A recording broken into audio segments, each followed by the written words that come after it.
Welcome back.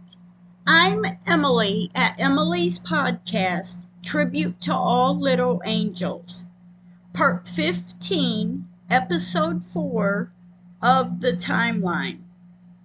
In 2020, my heart breaks. The COVID has us tore apart. We have to stay away from one another. We have to cover a portion of who we are to get through it. We have to stay strong-minded and strong-willed. But in life, have you ever felt like you were backed against a wall or feel like you were choking and can't breathe? 2020 is like that for me. So let's see. I am continuing to tell Megan's story by telling anyone and everyone and writing letters. April 24th in 2020, my niece Jen searched Google Earth to find when the North Tree was removed from the cemetery. After a storm cracked it in half and it was removed. The results are the same. 2010 to 2011, May 2010, October 2011. Between this period of time, they update Google Earth once a year, once in the spring, and the next year in the fall. And then on April 30th, 2020, I check with DNA centers to check the DNA on the blanket and hopefully on the dirt clumps if possible. After all, everything was underwater in the casket, and we all know water washes away DNA. May 24th, 2020. My niece sent me more names and addresses of the families of loved ones buried in Babyland 6th West. Jen also looks up a woman's name who has complained about the cemetery flooding. The first complaint had came in 1947. And then on May 25th, 2020, I spend time today sending letters and emails to state representatives again. July 11th, 2020, I sent letters again to Dr. Phil, 48 Hours, and Dateline with hopes of them receiving them and to get a response. July 12th, 2020, I looked for the surrounding states around Oklahoma. There's Arkansas, Colorado, Kansas, Missouri, New Mexico, and Texas. And then on July 13th, 2020, my niece Jen is resending emails. August 12th, 2020, I sent letters as advised to James Langford, Frank Lucas, Jim Inhofe, Tom Cole, Kendra Horn, Kevin Hearn, and Mark Wayne Mullins. And 2 weeks later, I sent 12 more letters. September 1st, 2020, Jen is waiting for a call from a senator's office. And then on September 6, 2020, I talked with a woman at Kendra Horn's office. And 2 days later, September 8, 2020, I receive a call from Sharice Davis's office. September 9, 2020, I receive a response letter from our Oklahoma governor with advice to write a letter to the funeral board.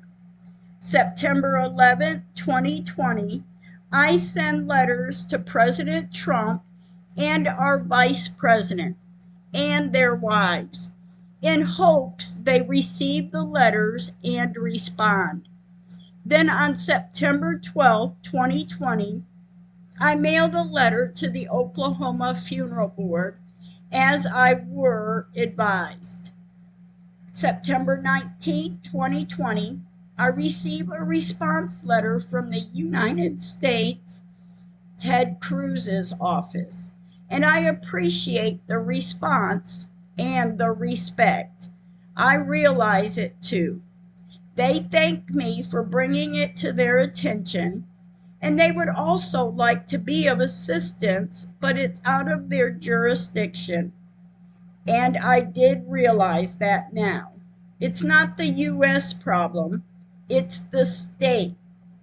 Then on the 20th, I received a response letter from the governor of Missouri, and on the 23rd of September, I received 2 letters in response to the letters I'd written from U.S. Senate John Boozman and the state of New Mexico from Michelle Lujan Grisham, which John Boozman was real helpful by giving me the advice to contact Jim Inhofe and James Lankford, and Michelle Grisham sent me information to reach out to. And thank you to all with the helpful tips and advice. It's the state, not the whole country, but the state is not. On September 23rd, 2020, at 10:57 a.m., I received a call from U.S. Senate Jim Inhofe's assistant.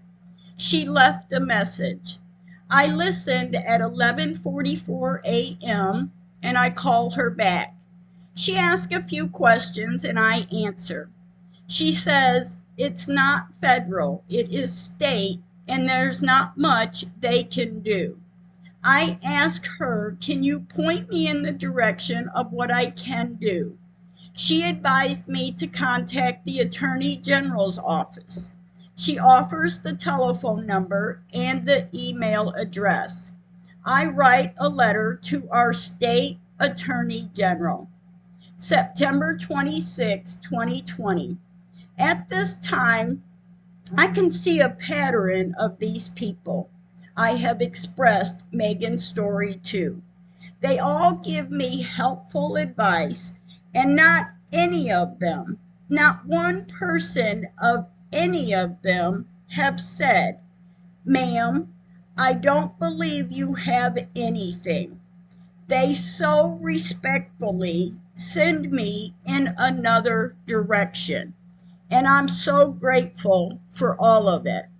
But why am I being ignored by our own state? On October 6, 2020, I received a flyer in my mailbox of a man running for a position in office. I look at the flyer and I set it on the table. October 8, 2020, a woman calls about the letters I'd sent to family members in the cemetery. And then on October 11, 2020, I picked the flyer up off the table and I write Mickey Doolin a letter because I thought, what can it hurt? After all, he is a state representative. Then 5 days later, Mr. Doolin calls me. He said, today I received your letter. I just picked up my mail. He said, I will look at your letter and call you back. October 22nd, 2020. I received a letter from the McCaskill office in Missouri. And on October 24th, 2020, I find out the lines on each side of the headstones where they dug up Megan's headstone after the floodwater moved it. They are trench auger lines. They explain what a trench auger does, and that explains what the long pole and the small piece of equipment was there the morning of November 21st as the men worked on the east-west street corner east of Megan's area in Babyland 6th West. And on this same day, I received a letter from Texas, the governor of Texas, which said the same as the others, more or less. He did advise me to contact the Bar Association and gave me a web page to find an attorney. But yet again, No discouraging response. November 9th, 2020. I receive a letter from Sheila Jackson. November 11th, 2020. Yet again, I write a letter to our Attorney General. I'm writing the letters as I'm advised. On December 1st, 2020, I receive a letter from the Oklahoma Funeral Board. December 4th, 2020, I sent a detailed letter to the Bar Association. And on December 12th, 2020, I receive a response letter from the Bar Association, and I have to wonder why. Why are other states, other times, giving me advice as what to do, but nothing from our own state? And then on December 31st, 2020, I receive a response letter from the Bar Association with the attorney's response. And the next day, I write notes to the replies of the attorney's defense letter. I write a letter back in my defense. Then on February 3rd, 2021, I mail my defense letter to the Bar Association. On February 4th, 2021, I visit the cemetery to reenact pictures from 2004 to 2008 to compare to and from 2016 and 2020. And then again, I write letters to send to anyone that I can get names and information for. On March 1st, 2021, I receive a letter today from the Bar Association saying no investigation at this time. After reading this, I reach out to Erin Brockovich for some advice, like I said, to anyone and everyone. And then on March 3rd, 2021, I send thank you cards to the Bar Association and the Funeral Board, thanking them for their time. On March 4th, 2021, my friend from birth writes letters to our President Trump in hopes her letters will reach him. And thank you, Patty. March 17th, 2021. I searched names of famous people and information. I also looked up the information for Epoch Times newspaper, and I write a letter in hopes. March 29th, 2021. I mail letters to 8 different movie stars. April 6th, 2021. I reached way out there. I write a letter to Nancy Grace, and on April 14th, 2021, I call Epoch Times newspaper. The next day, I receive a letter back from Eric Clapton. Then on May 5th, 2021, I sent an email to Epoch Times newspaper, and she messaged me back on May 6th, 2021. On May 11th, 2021, I sent 2 more letters to reporters in Chicago. May 23rd, 2021. The drains in the cemetery were fixed in August, September of 2019, and yet the cemetery is still flooding and is flooded today. And on this day, May 26, 2021, the first ad is out in the Epoch Times newspaper. And also, our Oklahoma Attorney General steps down. And on the last day the ad will run is June 16, 2021. May 30th, 2021. The cemetery is flooded again. And on June 10th, 2021, my niece Jen sends messages. She writes, "You should check out the comment on the cemetery page for the post she and I made on May 27, 2020. The daughter of one lady that is buried in the cemetery is commenting. And then later this evening, I received 2 video calls that I missed answering, so I sent the lady a message and gave her my phone number. At 8:14 p.m., this woman calls me. We talked for hours, and I did take her advice as to what she can do and would do. I hire a professional photographer. Early July, they bury someone in Babyland 6th West next to a headstone that sits not in its correct location. It used to sit closer to the tree. And then on July 10th, the woman calls me to tell me she is at the cemetery and can say it is a mess. She commented on the standing water. She said it still has laying water on the ground in different areas. Then later today, I look up the reporter's name in Detroit, Michigan. I also look for a photographer's name and web producers. Then I receive a message of a photographer and I message him. And then on September 22nd, 2021, I receive an unexpected message. It's a good message. And on September 23rd, 2021, I receive a message from the photographer saying he could see it on site. He said the headstones are way off. And this is a man in another state. I sent him the photo of a picture I want overlay. And on October 13th, 2021, I received a message from the photographer. He sent a video of a picture I reenacted from 2008 to 2020. And then on October 27th, 2021, Jen, my niece, looks for information of the reporter in Detroit, Michigan.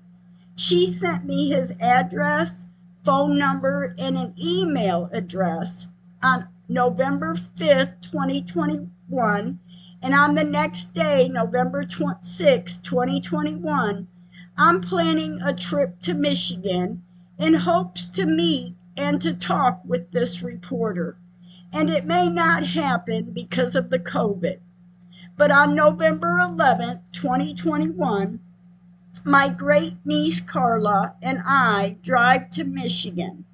November 16th, 2021, my niece Jen, my great niece Carla, and I went to KFOR in Detroit, Michigan. And as I thought, no one is allowed in.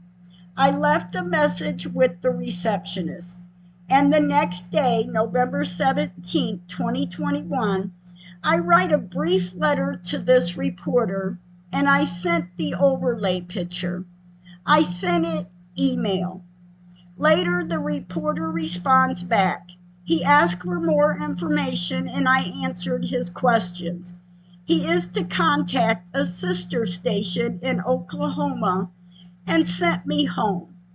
November 19th, 2021, I leave the Detroit area.